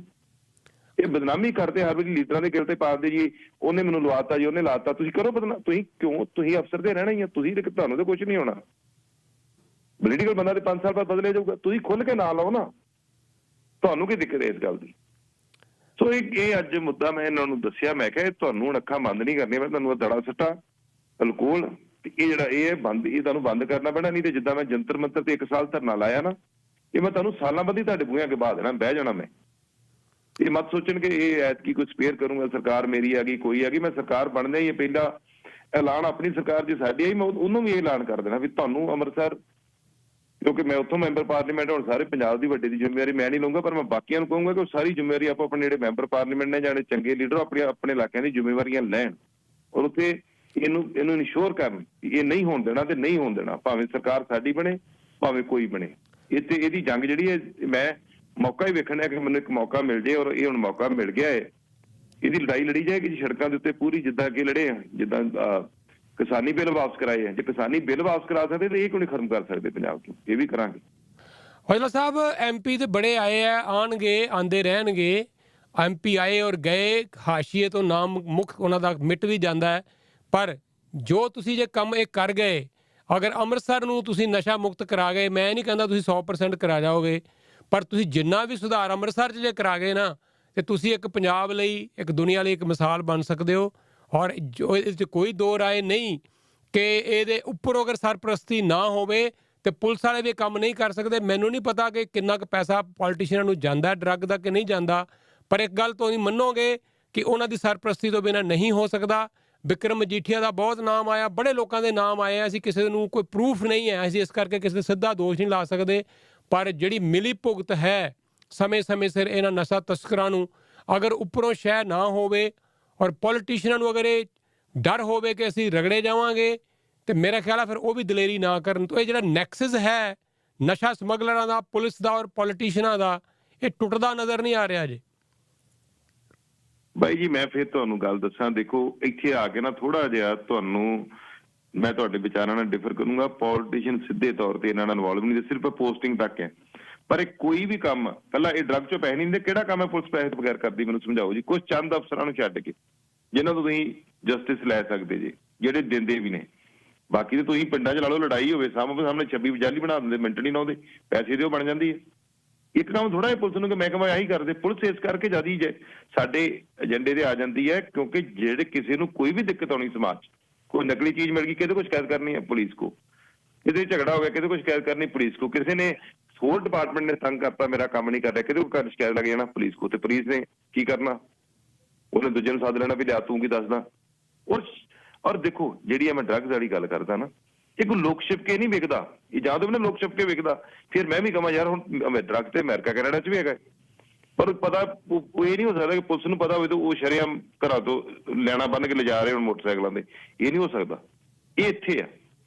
ਔਰ ਅੱਜ ਮੈਨੂੰ ਪਤਾ ਮੈਨੂੰ ਕਿੰਨੀਆਂ ਕਾਲਸ ਆਈਆਂ ਨੇ, ਜਿਹੜੇ ਵਿਚਾਰੇ ਜਿਹੜੇ ਲੋਕਾਂ ਨੇ ਨੰਬਰ ਲੈ ਕੇ ਮੈਨੂੰ ਕਾਲਾਂ ਕਰ ਰਹੇ ਵੀ ਪੁੱਤ ਜਿੰਦਾ ਰਿਹਾ, ਜੇ ਕਿਤੇ ਇਹ ਕਾਮਯਾਬ ਹੋ ਜਾਏਗਾ। ਮੈਂ ਕਿਹਾ ਮੈਂ ਹੋਊਂਗਾ, ਮੈਨੂੰ ਨਹੀਂ ਪਤਾ ਕਿੰਨਾ ਟਾਈਮ ਲੱਗੇ, ਕਿੰਨੀ ਲੜਾਈ ਲੜਨੀ ਪਵੇ, ਪਰ ਮੇਰਾ ਏਜੰਡਾ ਬੜਾ ਸਾਫ਼ ਹੁੰਦਾ। ਜਦੋਂ ਮੈਂ ਕੋਈ ਵੀ ਲੜਾਈ ਲੜਦਾ, ਮੈਂ ਫਿਰ ਉਹਨੂੰ ਧਾਰ ਕੇ ਲੜਦਾ ਵੀ ਇਹਨੂੰ ਲੜਨਾ ਹੈ, ਇਹਨੂੰ ਕਿਸੇ ਬੰਨੇ ਲੈ ਕੇ ਜਾਣਾ ਹੈ। ਸੋ ਮੈਂ ਉਹ ਹੁਣ ਧਾਰਨਾ ਮੈਂ ਆਪਣੇ ਮਨ 'ਚ ਧਾਰ ਲਈ ਹੈ। ਕੋਈ ਪਾਰਟੀ ਮੇਰੇ ਤੋਂ ਔਖੀ ਹੋਵੇ, ਕੋਈ ਸੌਖੀ ਹੋਵੇ, ਮੈਨੂੰ ਇਹਦਾ ਕੋਈ ਮੈਟਰ ਹੀ ਨਹੀਂ ਹੈਗਾ ਵੀ ਇਹ ਮੇਰੇ ਨਾਲ ਕੋਈ ਸਾਡੀ ਪਾਰਟੀ ਕੱਲ ਨੂੰ ਕਵੇ ਜੀ ਅਸੀਂ ਨਵੇਂ ਬਣੇ। ਉਹਨਾਂ ਨੂੰ ਟਾਈਮ ਦਿੱਤਾ, ਮੈਂ DGP ਕੋਈ ਲੱਗ ਜਾਏ, ਮੈਂ ਤੇ ਕਿਸੇ DGP ਨਾਲ ਮੇਰਾ ਪਰਸਨਲ ਰੰਜਿਸ਼ ਨਹੀਂ ਹੈਗੀ, ਕਿਸੇ ਪੁਲਿਸ ਅਫਸਰ ਨਾਲ ਨਹੀਂ ਗੀ। ਮੈਂ ਤੇ ਚੇਅਰ ਨੂੰ ਸੰਬੋਧਨ ਕਰਦਾ, ਜਿਹੜਾ ਵੀ DGP ਹੋਏਗਾ ਆਉਣ ਵਾਲੇ ਸਮੇਂ। ਮੈਂ ਤੇ ਉਹਨੂੰ ਇਹੀ ਸਿੱਧਾ ਸਪਸ਼ਟ ਹੈ ਕਿ 27 ਜੂਨ ਤੱਕ ਇੰਟਰਨੈਸ਼ਨਲ ਐਂਟੀ ਡਰੱਗ ਡੇ ਹੁੰਦਾ, ਟ੍ਰੈਫਿਕਿੰਗ ਦੇ ਅਗੇਂਸਟ ਜਿਹੜੇ ਵੀ ਇਹ ਮੰਦੇ ਕੰਮ ਨੇ। ਇੰਟਰਨੈਸ਼ਨਲ ਐਂਟੀ ਡਰੱਗਸ ਡੇ ਮਨਾਇਆ ਜਾਂਦਾ ਇੰਟਰਨੈਸ਼ਨਲ ਲੈਵਲ ਦਾ। ਉਦੋਂ ਤੱਕ ਮੈਂ ਕੋਈ ਕੰਕਰੀਟ ਹੱਲ, ਇਹਦਾ ਕੰਕਰੀਟ ਪਾਲਿਸੀ ਸਾਨੂੰ ਦੱਸੇ, ਲੋਕਾਂ 'ਚ ਕੋਈ ਜਾਣ ਜਾਊਗੀ ਤੇ ਮੈਂ ਮੰਨੂਗਾ, ਜੇ ਨਹੀਂ ਮੰਨੂਗਾ ਫਿਰ ਅਣਮਿੱਥੇ ਸਮੇਂ ਵਾਸਤੇ ਧਰਨਾ ਜਿਹੜਾ DGP ਦਫ਼ਤਰ ਦੇ ਬਾਹਰ ਲਾਇਆ ਜਾਏਗਾ। ਜੇ DGP ਦਫ਼ਤਰ, ਕਿਉਂਕਿ ਚੰਡੀਗੜ੍ਹ, ਉੱਥੇ ਚੰਡੀਗੜ੍ਹ ਧਰਨਾ ਏਦਾਂ ਲੱਗਦਾ ਨਹੀਂਗਾ, ਜੇ ਉੱਥੇ ਨਾ ਲੱਗ ਸਕਿਆ ਤੇ ਫਿਰ ਲਗਾਤਾਰ ਧਰਨਾ ਜਿਹੜਾ ਆ ਉਹ ਕਮਿਸ਼ਨਰ ਆਫ ਪੁਲਿਸ, ਕਿਉਂਕਿ ਮੈਂ ਇੱਥੇ ਅੰਮ੍ਰਿਤਸਰ ਤੋਂ, ਕਮਿਸ਼ਨਰ ਆਫ ਪੁਲਿਸ ਤੇ SSP ਅੰਮ੍ਰਿਤਸਰ ਨੂੰ ਲਗਾਤਾਰ ਦਿਨ ਰਾਤ ਘੇਰਾਂਗਾ ਔਰ ਸਾਰੀ ਜਨਤਾ ਨੂੰ ਬੁਲਾਊਂਗਾ ਵੀ ਆਓ ਸਾਰੇ ਇੱਥੇ ਸੜਕਾਂ ਜਾਮ ਕਰੋ, ਇਹਨਾਂ ਦਾ ਨੱਕ 'ਚ ਦਮ ਕਰੀਏ, ਇਹ ਉੱਠਣ, ਇਹ ਉੱਠ ਕੇ ਜਾਣ। ਹਾਂ, ਜੇ ਜਿੱਦਾਂ ਹੁਣ ਤੁਹਾਡੇ ਆਮ ਸਾਰਿਆਂ ਦੀ ਧਾਰਨਾ ਕਿ ਮਤਲਬ ਪੋਲੀਟੀਕਲ ਬੰਦੇ ਕਰਾਉਂਦੇ, ਮੈਂ ਤੁਹਾਨੂੰ ਫੇਰ ਦਾਅਵੇ ਨਾ ਕਹਿਣਾ, ਪੋਲੀਟੀਕਲ ਬੰਦੇ ਇੰਨੇ ਕਰਪਟ ਨਹੀਂ ਹੈਗੇ ਜਿੰਨਾ ਬਦਨਾਮੀ ਕੀਤੀ ਗਈ। ਹੋਣਗੇ, ਮੈਂ ਇਹ ਨਹੀਂ ਕਹੂੰਗਾ ਕਿ ਨਹੀਂ ਹੋਣਗੇ, ਪਰ ਸਭ ਤੋਂ ਵੱਡਾ ਵੇਖੋ ਪੁਲਿਸ ਅਫਸਰ ਉਹੀ ਨੇ ਜੋ ਪਿਛਲੀਆਂ ਸਰਕਾਰਾਂ 'ਚ ਆਏ। ਇਹਨਾਂ ਨੂੰ ਕਿੰਨੇ ਅਧਿਕਾਰ ਦਿੱਤਾ ਵੀ ਤੁਸੀਂ ਨਸ਼ਾ ਵਿਕਾਓ? ਤੁਸੀਂ ਜੇ ਇਹੀ ਕਰਦੇ, ਤੁਸੀਂ ਸਾਡੇ ਤੇ ਬਲੇਮ ਕਰੋ ਨਾ ਵੀ ਮੈਂ ਬੰਦ ਕਰਦਾ ਜੀ, ਫਲਾਣਾ ਨਹੀਂ ਮੈਨੂੰ ਕਰਨ ਦਿੰਦਾ। ਕਰੋ ਤੁਸੀਂ ਪ੍ਰੈਸ ਕਾਨਫਰੰਸ, ਤੁਸੀਂ ਕੋਈ ਨਸ਼ਾ ਤਸਕਰ ਫੜਨਗੇ, ਤੁਹਾਨੂੰ ਕਿਹੜੇ ਬੰਦੇ ਨੇ ਕਿਹਾ ਛੱਡ ਗਿਆ? ਤੁਸੀਂ ਦੱਸੋ। ਤੁਸੀਂ ਮਤਲਬ ਸ਼ਰੇਆਮ ਦੜਾ ਸੱਟਾ ਚੱਲ ਰਿਹਾ ਦੁਕਾਨਾਂ ਤੇ, ਕਿਹਦੇ ਅੱਖਾਂ ਤੋਂ ਚਲਾ ਰਹੇ ਜੀ? ਜਦੋਂ ਅਸੀਂ ਤੁਹਾਨੂੰ ਆਨੇ ਬੰਦ ਕਰੋ, ਤੁਸੀਂ ਕਿਉਂ ਨਹੀਂ ਕਰਦੇ? ਤੁਸੀਂ ਕਰੋ ਪ੍ਰੈਸ ਕਾਨਫਰੰਸ ਵੀ ਫਲਾਣਾ ਲੀਡਰ ਨਹੀਂ ਮੈਨੂੰ ਕਰਨ ਦਿੰਦਾ। ਪਰ ਲੋਕਾਂ ਦਾ ਗੁੱਸਾ ਇਹ ਹੋ ਜਾਂਦਾ, ਲੋਕੀ ਬਿਲਕੁਲ ਕਹਿੰਦੇ ਯਾਰ ਤੁਸੀਂ ਲੀਡਰ ਜੇ, ਤੁਸੀਂ ਕਿਉਂ ਨਹੀਂ ਕਰਾ ਸਕਦੇ? ਮੈਂ ਮੈਂਬਰ ਪਾਰਲੀਮੈਂਟ ਜ਼ਿੰਮੇਵਾਰੀ ਨਾਲ ਕਹਿ ਰਿਹਾ, ਇਹਨਾਂ ਦੇ ਕੰਨ ਤੇ ਜੂੰ ਨਹੀਂ ਸਿਰਕਦੀ। ਮੈਂ ਅਨੇਕਾਂ ਵਾਰੀ ਇਹਨਾਂ ਨੂੰ ਦਵਾਈ ਪਾ ਕੇ ਹਟ ਗਿਆ। ਮੇਰੇ ਖੁਦ ਦੇ ਪਿੰਡ, ਮੈਨੂੰ ਸ਼ਰਮ ਆਉਂਦੀ ਇਸ ਗੱਲ ਨਹੀਂ ਦੱਸਦਿਆਂ ਕਿ ਮੈਂ ਕਮਿਸ਼ਨਰ ਨੂੰ ਰੋ ਮਰ ਗਿਆ ਕਿ ਮੇਰੇ ਪਿੰਡੋਂ ਹੀ ਮੁਕਾ ਦੇ, ਦੜੇ ਸੱਟੀ ਦੀਆਂ ਦੁਕਾਨਾਂ ਖੁੱਲੀਆਂ, ਨਿੱਕੇ ਨਿੱਕੇ ਨਿਆਣੇ ਬਿਹਾਲ ਹੋ ਗਏ, ਕਿੱਧਰ ਨੂੰ ਜਾਵਾਂਗੇ? ਪਰ ਨਹੀਂ, ਮੈਂ ਕਰ ਰਿਹਾ ਜੀ, ਮੈਂ ਹੋ ਰਿਹਾ ਜੀ, ਫੜ ਕੇ 2 ਦੇਣੇ ਅੰਦਰ, ਬਸ ਉਹਨਾਂ ਨੂੰ ਢਿੱਲਾ ਕੇਸ ਪਾ ਦੇਣਾ। ਇਹਨਾਂ ਨੂੰ ਪਤਾ ਹੁੰਦਾ ਵੀ ਕੀ ਲਿਖਣਾ ਹੈ, ਉਹ ਬਾਹਰ ਆ ਜਾਂਦੇ, ਉਹ ਫਿਰ ਲੱਗ ਜਾਂਦੇ। ਇਹ ਚੇਨ ਕਿਉਂ ਨਹੀਂ ਟੁੱਟਦੀ? ਮੈਂ ਤੇ ਇਹਨਾਂ ਨੂੰ ਕਿਹਾ ਵੀ ਆਫਟਰ ਆਲ ਅੰਮ੍ਰਿਤਸਰ 'ਚ ਕਰੋਨਾ ਦਾ ਡਰੱਗ ਰੋਗ ਵੇਚਦਾ, ਕਿਤੇ ਨਾ ਕਿਤੇ ਤੇ ਆ ਰਿਹਾ ਨਾ, ਕਿਤੇ ਨਾ ਕਿਤੇ ਸਪਲਾਈ ਹੋ ਰਿਹਾ ਨਾ, ਤੁਸੀਂ ਸਪਲਾਇਰ ਨੂੰ ਕਿਉਂ ਨਹੀਂ ਫੜਦੇ? ਤੁਸੀਂ ਇਹਨਾਂ ਦੇ ਪਰਚੇ, ਮੈਂ ਨਹੀਂ ਚਾਹੁੰਦਾ ਵੀ ਇਹਨਾਂ ਤੇ ਕਰੋ, ਇਹਨਾਂ ਨੂੰ ਛੱਡ ਦਿਓ, ਤੁਸੀਂ ਇਹਨਾਂ ਦਾ ਇਲਾਜ ਕਰਾ ਲਾਂਗੇ, ਤੁਸੀਂ ਸਪਲਾਇਰ ਫੜੋ। ਨਹੀਂ ਫੜਦੇ, ਫਿਰ ਹੁਣ ਅਲਟੀਮੇਟਮ ਮੈਨੂੰ ਫਿਰ ਇਹ ਗੱਲ ਕਰਨੀ ਪਈ। ਔਰ ਮੈਂ ਤੁਹਾਨੂੰ ਫਿਰ ਯਕੀਨ ਦਵਾਉਣਾ ਕਿ ਮੈਂ ਆਪਣੇ ਜਿੰਨਾ ਮੇਰੇ 'ਚ ਜਾਨ ਹੈ, ਮੈਂ ਜਾਨ ਲਾਉਂਗਾ ਇਸ ਕੰਮ ਲਈ। ਇਹ ਬਿਲਕੁਲ ਰੱਤੀ ਭਰ ਵੀ ਸੀ, ਪਿੱਛੇ ਹਟਣ ਦਾ ਤੇ ਸਵਾਲ ਹੀ ਪੈਦਾ ਨਹੀਂ ਹੁੰਦਾ ਕਿਸੇ ਕੀਮਤ ਦੇ। ਚਲੋ ਜੀ ਰਾਲਾ ਸਾਹਿਬ, ਥੈਂਕ ਯੂ। ਤੁਸੀਂ ਜਿੱਦਾਂ ਕਿਹਾ ਤੁਹਾਨੂੰ ਬੜੀਆਂ ਕਾਲਾਂ ਆ ਰਹੀਆਂ, ਅਸੀਂ ਵੀ ਤੁਹਾਨੂੰ ਦੇਖੋ ਟੋਰਾਂਟੋ ਤੋਂ ਸੰਪਰਕ ਇਸੇ ਕਰਕੇ ਕੀਤਾ ਹੈ। ਔਰ ਜਿਹੜਾ ਬੰਦਾ ਨਿਡਰ ਹੈ ਉਹੀ ਬੰਦਾ ਬੋਲ ਸਕਦਾ ਹੈ, ਜਿਹੜਾ ਸੱਚਾ ਹੈ। ਜੇ ਤੁਸੀਂ ਕਿਤੇ ਨਾ ਕਿਤੇ ਅਗਰ ਇਨਵੋਲਵ ਮਾੜਾ ਮੋਟਾ ਵੀ ਕਿਤੇ ਹੁੰਦੇ, ਸ਼ਾਇਦ ਤੁਸੀਂ ਇੰਨੀ ਦਲੇਰੀ ਨਾਲ, ਇੰਨੀ ਜੁਰਤ ਨਾਲ ਗੱਲ ਨਾ ਕਰਦੇ। ਤਾਂ ਇਹੋ ਜਿਹੇ ਲੋਕ ਹੈ ਬੜੇ ਥੋੜ੍ਹੇ ਰਾਜਨੀਤੀ 'ਚ, ਇਹੀ ਅਫਸੋਸ ਹੈ। ਔਰ ਲੋਕ ਆਉਂਦੇ ਬੜੀਆਂ ਵੱਡੀਆਂ ਮਨਸ਼ਾਵਾਂ ਦੇ ਨਾਲ ਹੈ, ਬੜੇ ਵੱਡੇ ਇਰਾਦੇ ਲੈ ਕੇ ਆਉਂਦੇ ਆ ਕਿ ਅਸੀਂ ਸਮਾਜ ਸੁਧਾਰ ਕਰਨਾ ਹੈ, ਲੇਕਿਨ ਸਿਸਟਮ 'ਚ ਆ ਕੇ ਪਤਾ ਨਹੀਂ ਲੱਗਦਾ ਕਦੋਂ ਉਹ ਵਿੱਚ ਨਾਲ ਵਹਿ ਤੁਰਦੇ ਆ। ਪਰ ਤੁਸੀਂ ਹਜੇ ਵੀ ਖੜੋਤੇ ਜੁਰਤ ਨਾਲ, ਤੁਹਾਨੂੰ ਅਸੀਂ ਇੱਕ ਤਾਂ ਇਹਦੇ ਲਈ ਸ਼ਾਬਾਸ਼ੀ ਦਿੰਦੇ ਹਾਂ। ਦੂਜੀ ਗੱਲ, ਮੈਂ ਜਾਣ ਤੋਂ ਪਹਿਲਾਂ ਬਸ ਲੰਬੀ ਗੱਲ ਆਪਣੀ ਹੋ ਗਈ, ਇਹ ਦੱਸੋ ਕਿ ਸਾਡੇ ਇੱਥੇ ਕਿਸੇ ਪੋਲੀਟੀਸ਼ੀਅਨ ਦੀ ਜੁਰਤ ਨਹੀਂ ਹੈ, ਕਿਸੇ MPP ਦੀ, ਕਿਸੇ ਮਿਨਿਸਟਰ ਦੀ, ਕਿਸੇ MP ਦੀ, ਕਿਸੇ ਮੇਅਰ ਦੀ, ਕਾਉਂਸਲਰ ਦੀ, ਕਿ ਪੁਲਿਸ ਨੂੰ ਫੋਨ ਕਰੇ ਵੀ ਆਹ ਬੰਦਾ ਛੱਡ ਦਿਓ, ਇਹ ਰੱਖ ਲਓ, ਜਾਂ ਉਹਨਾਂ ਦੀ ਪੋਸਟਿੰਗ 'ਚ ਕੋਈ ਦਖਲ ਅੰਦਾਜ਼ੀ ਕਰੇ। ਜਿਹੜਾ ਇਹ ਵੀ ਇੱਕ ਨੈਕਸਸ ਹੈ ਕਿ ਜਿਹੜਾ ਪੋਲੀਟੀਸ਼ੀਅਨ ਇੰਨੀ ਜ਼ਿਆਦਾ ਉਹਨਾਂ ਦੀ ਦਖਲ ਅੰਦਾਜ਼ੀ ਹੈ, SHO ਲਾਨ ਤੱਕ, ਮੁਨਸ਼ੀ ਤੱਕ, SSP, ਹਰ ਪੋਸਟਿੰਗ ਉਹਨਾਂ ਦੇ ਹੱਥਾਂ ਤੋਂ ਲੰਘਦੀ ਹੈ, ਜਦੋਂ ਇਹ ਉਹਨਾਂ ਦੇ ਫਿਰ ਹੁਕਮਦੁਲੀ ਕਰਦੇ ਆ। ਇਹ ਵੀ ਨੈਕਸਸ ਤੁੜਵਾਓ। ਮੈਂ ਨਾ ਜੀ ਕਮਿਸ਼ਨਰ ਜਿਹੜੇ ਐਤਕੀ ਕੈਪਟਨ ਸਾਹਿਬ ਇਹਦੇ ਲੱਗੇ ਆ ਨਾ, ਕਿਸੇ ਕਮਿਸ਼ਨਰ ਨੂੰ, SSP ਨੂੰ ਅਸੀਂ ਨਹੀਂ ਲਵਾਇਆ, ਕਿਸੇ ਪੋਲੀਟੀਸ਼ੀਅਨ ਨੇ ਨਹੀਂ ਲਾਇਆ। ਕੈਪਟਨ ਸਿੱਧੇ ਲਾਉਂਦਾ ਸੀ, DGP ਜੀ ਸਿੱਧੇ ਲੱਗਦੇ ਸੀ, ਸ਼ਾਇਦ ਕਿਤੇ ਇੱਕ ਤੱਕ ਹੋਵੇ, ਸਿੱਧੇ ਲੱਗਦੇ ਸੀ। ਉਹ ਕਿਉਂ ਨਹੀਂ ਉਹਨਾਂ ਨੇ ਰੱਖਿਆ? ਇੰਦਰਜੀਤ ਇੰਸਪੈਕਟਰ ਸੀ ਜਿਹਨੇ ਉਹਨੂੰ ਫੜਿਆ ਗਿਆ, STF ਦੇ ਜਦੋਂ ਕੰਮ ਕਰਨਾ ਸ਼ੁਰੂ ਕੀਤਾ, ਉਹਨੂੰ ਫੜਿਆ ਹਰਪ੍ਰੀਤ ਸਿੱਧੂ ਉਹਨਾਂ ਨੇ। ਉਹਦੀ ਤਾਰ ਸਿੱਧੀ ਇੱਕ SSP ਦੇ ਰਾਹੀਂ DGP ਦੇ ਦਫ਼ਤਰ 'ਚ ਵੜਦੀ ਸੀ। DGP ਉੱਤੇ ਆਪ ਉਹ DGP ਲੱਗਾ, ਉਹ ਕਿੱਦਾਂ ਵੜਨ ਦੂਗਾ ਜੀ? ਉਹਨਾਂ 100 ਬੰਨੇ ਬਣਾ ਦੇਣੇ ਜੀ, ਆਹ ਹੋ ਗਿਆ ਜੀ ਕੈਪਟਨ ਸਾਹਿਬ, ਆਹ ਹੋ ਗਿਆ ਜੀ ਕੈਪਟਨ ਸਾਹਿਬ, ਆਹ ਹੋ ਗਿਆ, ਚਲੋ ਜੀ ਗੱਲ ਖਤਮ ਹੋ ਗਈ। ਸੋ ਇਹ ਮੈਂ ਤੁਹਾਨੂੰ ਫੇਰ ਦੱਸਦਾ ਆ, ਦੇਖੋ ਜਿੰਨਾ ਥੱਲੇ SHO DSP ਲਵਾਉਂਦੇ ਨੇ, ਔਰ ਇਹ ਨਲਾਇਕੀ ਆ। ਮੈਂ ਪੋਲੀਟੀਕਲ ਬੰਦਿਆਂ ਨੂੰ ਵੀ ਇਹ ਰਿਕੁਐਸਟ ਕੀਤੀ ਸੀ, ਮੈਂ ਕਿਹਾ ਉਹ ਤੁਸੀਂ ਆਪਣੇ ਥੱਲੇ ਧਿਆਨ ਦਿਓ, ਥੱਲੇ ਜਾ ਕੇ ਇਹਨਾਂ ਦਫ਼ਤਰਾਂ ਇਹਨਾਂ ਨੂੰ ਬੰਦ ਕਰ ਲਓ, ਇਹ ਕਿੱਧਰ ਭੱਜਣਗੇ? ਅਸੀਂ ਪਬਲਿਕ ਸਾਡੇ ਨਾਲ ਆ, ਅਸੀਂ ਪਬਲਿਕ ਸਰਵੈਂਟ ਹੈ, ਪਬਲਿਕ ਸਾਨੂੰ ਚੁਣਿਆ ਹੈ। ਜਿੱਦਣ ਮੈਂ ਬਹਿਣਾ ਧਰਨੇ ਤੇ ਲੱਗੂਗਾ ਨਾ ਪਤਾ, ਜੇ ਨਾ ਸਾਰਾ ਸ਼ਹਿਰ ਜਾਮ ਹੋਊਗਾ ਤਾਂ ਮੈਨੂੰ ਫੜ ਲਿਓ, ਲੋਕਾਂ ਨੇ ਆਪ ਆ ਕੇ ਬਹਿਣਾ। ਲੋਕੀ ਅੱਜ ਕਹਿੰਦੇ ਵੀ ਤੂੰ ਦਿਨ ਦੱਸ ਕਿੱਧਰ ਬਹਿਣਾ। ਮੈਂ ਕਿਹਾ ਹੁਣ ਮੈਨੂੰ ਟਾਈਮ ਦੇਣਾ ਚਾਹੁੰਦਾ, ਇਹ ਨਹੀਂ ਗੱਲ ਕਿ ਮੈਂ ਕੋਈ ਇਹਨੂੰ ਪੋਲੀਟੀਕਲ ਮਾਈਲੇਜ ਹੈ, ਇੱਕ ਟਾਈਮ ਦਊਂਗਾ, ਇਹ ਆਪਣਾ ਟਾਈਮ ਦੱਸਣ। ਔਰ ਟਾਈਮ ਤੇ 10 ਦਿਨਾਂ ਬਾਅਦ, 15 ਦਿਨਾਂ ਬਾਅਦ ਇੱਕ ਦੀ ਪ੍ਰੈਸ ਕਾਨਫਰੰਸ ਇਹਨਾਂ ਦੀ ਇੰਗੇਜ ਕਰਦਾ ਰਹੂੰਗਾ, ਜਿੰਨਾ ਚਿਰ ਇਹਨਾਂ ਨੂੰ ਥੱਲੇ ਜ਼ਮੀਨ ਤੇ ਮੈਂ ਨਾ ਉਤਰਦੇ ਵੇਖਿਆ। ਚਲੋ, ਤੁਹਾਨੂੰ ਇਹਦੇ 'ਚ ਕਾਮਯਾਬੀ ਮਿਲੇ। ਗੁਰੂ ਦੀ ਨਗਰੀ ਹੈ, ਔਰ ਮੈਂ ਪੜ੍ਹਿਆ ਅੰਮ੍ਰਿਤਸਰ, ਮੇਰਾ ਅੰਮ੍ਰਿਤਸਰ ਨਾਲ ਵੈਸੇ ਬਹੁਤ ਲਗਾਵ ਹੈ, ਔਰ ਸਾਰੀ ਦੁਨੀਆ ਅਸੀਂ ਉਸ ਗੁਰੂ ਦੀ ਨਗਰੀ ਨੂੰ ਨਤਮਸਤਕ ਹੁੰਦੇ ਹਾਂ, ਦੂਰੋਂ ਬੈਠੇ ਵੀ। ਪਵਿੱਤਰ ਸ਼ਹਿਰ ਹੈ, ਪਵਿੱਤਰ ਨਗਰੀ ਹੈ, ਔਰ ਉਸ ਨਗਰੀ ਦੇ ਵਿੱਚ ਜੋ ਹੋ ਰਿਹਾ ਹੈ, ਜੋ ਤੁਸੀਂ ਦੱਸ ਰਹੇ ਹੋ, ਇਸ ਤੋਂ ਸ਼ਰਮ ਦੀ ਗੱਲ ਹੋਰ ਕੀ ਹੋ ਸਕਦੀ ਆ ਉਹਨਾਂ ਲੋਕਾਂ ਲਈ ਜਿਹੜੇ ਕਰਦੇ ਆ ਤੇ ਜਿਹੜੇ ਕਰਵਾਉਂਦੇ ਆ। ਪਰ ਤੁਸੀਂ ਵੀ ਉਹਨਾਂ ਦੇ ਵਿੱਚੋਂ ਇੱਕ ਹੋ ਜਿਹੜੇ ਡਟ ਕੇ ਖੜੇ ਹੋਏ ਹੋ। ਤੁਹਾਨੂੰ ਕਾਮਯਾਬੀ ਮਿਲੇ, ਵਾਹਿਗੁਰੂ ਅੱਗੇ ਅਰਦਾਸ ਕਰਾਂਗੇ, ਔਰ ਸੱਚ ਦੀ ਹਮੇਸ਼ਾ ਜਿੱਤ ਹੋਈ ਔਰ ਹੁੰਦੀ ਰਹੇਗੀ। ਔਜਲਾ ਸਾਹਿਬ, ਬੜੇ ਲੋਕ ਆਏ, ਪੋਲੀਟੀਸ਼ੀਅਨ ਬੜੇ ਆਏ ਆ, ਬੜਿਆਂ ਨੇ ਆਉਣਾ ਚਲੇ ਜਾਣਾ, ਲੇਕਿਨ ਚੰਦ ਲੋਕ ਯਾਦ ਰਹਿੰਦੇ ਆ ਹਿਸਟਰੀ ਦੇ ਵਿੱਚ, ਜਿਹੜਾ ਕੁਝ ਇਸ ਤਰ੍ਹਾਂ ਦਾ ਵੱਖਰਾ ਕੰਮ ਕਰਕੇ ਜਾਂਦੇ ਆ। ਜੇ ਤੁਸੀਂ ਜੁਰਤ ਫੜੀ ਹੈ, ਔਖਾ ਰਾਹ ਹੈ, ਡਟੇ ਰਹੋ। ਮੈਂ ਤੁਹਾਨੂੰ ਇੱਕ ਗੱਲ ਦਾ ਮੈਂ ਵੀ ਯਕੀਨ ਦਵਾਉਣਾ ਕਿ ਤੁਹਾਨੂੰ ਬਾਹਰਲੇ ਮੁਲਕਾਂ 'ਚ ਵੀ ਸਪੋਰਟ ਨਹੀਂ ਮਿਲੇਗੀ। Thank you. ਧੰਨਵਾਦ, ਸ਼ੁਕਰੀਆ, ਥੈਂਕ ਯੂ। ਇਹ ਸਨ ਗੁਰਜੀਤ ਸਿੰਘ ਔਜਲਾ, MP ਅੰਮ੍ਰਿਤਸਰ ਤੋਂ। ਤੁਸੀਂ ਹਾਲਤ ਦੇਖ ਲਓ ਇੱਕ MP ਦੀ। ਉਹ ਕਹਿ ਰਹੇ ਕਿ ਮੇਰੇ ਪਿੰਡ ਦੇ ਵਿੱਚ ਸੱਟਾ ਚੱਲਦਾ ਹੈ, ਮੇਰੇ ਪਿੰਡ ਦੇ ਵਿੱਚ ਜੋ ਹੋ ਰਿਹਾ, ਮੈਂ ਕਮਿਸ਼ਨਰ ਨੂੰ ਕਹਿ ਕੇ ਥੱਕ ਗਿਆ ਕਿ ਮੇਰਾ ਪਿੰਡ ਹੀ ਸਾਫ਼ ਕਰ ਦੇ, ਬਾਕੀ ਤੇ ਛੱਡ। ਉਹ ਕਹਿੰਦੇ ਜੀ ਉਹ ਵੀ ਨਹੀਂ ਹੋ ਰਿਹਾ ਤੇ ਮੈਂ ਬਾਕੀ ਤੇ ਕੀ ਕਰਾਂ। ਤੇ ਇਹ ਵੀ ਨਾਲ ਮੰਨ ਰਿਹਾ ਕਿ ਮੈਂ ਸ਼ਰਮਸ਼ਾਰ ਹਾਂ ਇਹ ਗੱਲ ਦੱਸਦਿਆਂ ਹੋਇਆ ਕਿ MP ਹੋ ਕੇ ਆਹ ਹਾਲਾਤ ਨੇ। ਕੀ ਬਣੇਗਾ ਪੰਜਾਬ ਦਾ? ਜੁੜੇ ਹੋਏ ਹੋ ਤੁਸੀਂ ਰੇਡੀਓ ਪ੍ਰੋਗਰਾਮ ਪ੍ਰਵਾਸੀ ਦੇ ਨਾਲ।